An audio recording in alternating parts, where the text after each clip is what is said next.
ਅਗਲੀ ਖਬਰ ਵੱਲ ਚਲੀਏ ਤੇ ਪ੍ਰੈਜ਼ੀਡੈਂਟ ਟਰੰਪ ਉਹਨਾਂ ਨੇ ਅੱਜ ਇੱਕ ਵਾਰੀ ਫੇਰ ਅਨਾਉਂਸ ਕਰ ਦਿੱਤਾ ਹੈ ਵੀ ਉਹ 40% ਤੱਕ ਕਈ ਮੁਲਕਾਂ ਦੇ ਉੱਤੇ ਟੈਰਿਫ ਲਾਉਣ ਜਾ ਰਹੇ ਹੈਗੇ। ਸਭ ਤੋਂ ਪਹਿਲੇ ਲੈਟਰ ਜਿਹੜੇ ਆ ਉਹ ਜਾਪਾਨ ਤੇ ਸਾਊਥ ਕੋਰੀਆ ਨੂੰ ਗਏ ਹੈਗੇ ਆ। ਹਾਲਾਂਕਿ ਦੋਨੋਂ ਮੁਲਕ ਅਮਰੀਕਾ ਦੇ ਫਰੈਂਡਲੀ ਹੈਗੇ ਆ।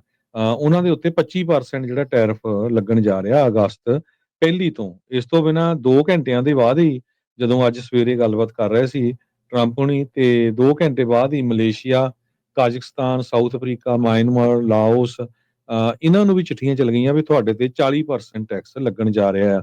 ਤਨੀਸ਼ੀਆ, ਬੋਸਨੀਆ ਤੇ ਹਰਜ਼ਗੋਵੀਨਾ ਉੱਥੇ 30% ਟੈਰਿਫ, ਤੇ Indonesia, Bangladesh, Serbia, Cambodia, Thailand ਉਹਦੇ ਉੱਤੇ 14% ਜਿਹੜਾ ਟੈਰਿਫ ਆ ਉਹ ਲੱਗਣ ਜਾ ਰਿਹਾ ਹੈਗਾ।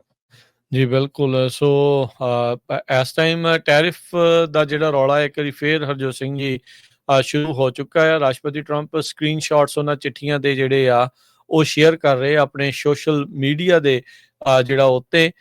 ਸੋ ਕਈਆਂ ਦੇ ਉੱਤੇ 25 ਤੋਂ ਲੈ ਕੇ 40% ਤੱਕ ਇਹ ਜਿਹੜੀ ਡਿਊਟੀ ਆ ਉਹ ਵੇਰੀ ਜਿਹੜੀ ਕਰਨੀ ਹੈਗੀ ਆ। ਸੋ ਜਿਹੜੇ ਵੀ ਇੰਪੋਰਟ ਇਹਨਾਂ ਵੱਖ-ਵੱਖ ਮੁਲਕਾਂ ਤੋਂ ਜਿਹੜੇ ਆ ਰਹੇ ਆ ਉਸ ਦੇ ਉੱਤੇ ਜਿਹੜਾ ਉਹ ਅਸਰ ਪਵੇਗਾ।